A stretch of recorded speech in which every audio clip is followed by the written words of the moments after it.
መጽሐፈ መቃብያን ቀዳማዊ ምዕራፍ 20 ወንድሞቻችን አስቡ። እግዚአብሔር በጎ ሥራ የሚሰሩ ሰዎችን እውነተኛ ሥራቸውን እንዲጠብቅ ቀድሞ የነገሯችሁን አትርሱ። ልጆቻችንም በዚህ ዓለም ያበዛ ስም አጠራራቸውም ለበጎ ነገር እስከ ዘላለሙ ድረስ ጸንቶ ይኖራል።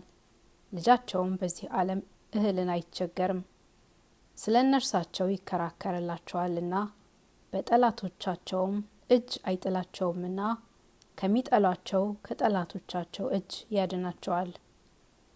ስሙን ለሚወዱ ሰዎችም በመከራቸው ጊዜ ረዳት ይሆናቸዋል፣ ይጠብቃቸዋል፣ ኃጢአታቸውንም ሁሉ ይቅር ይላቸዋል።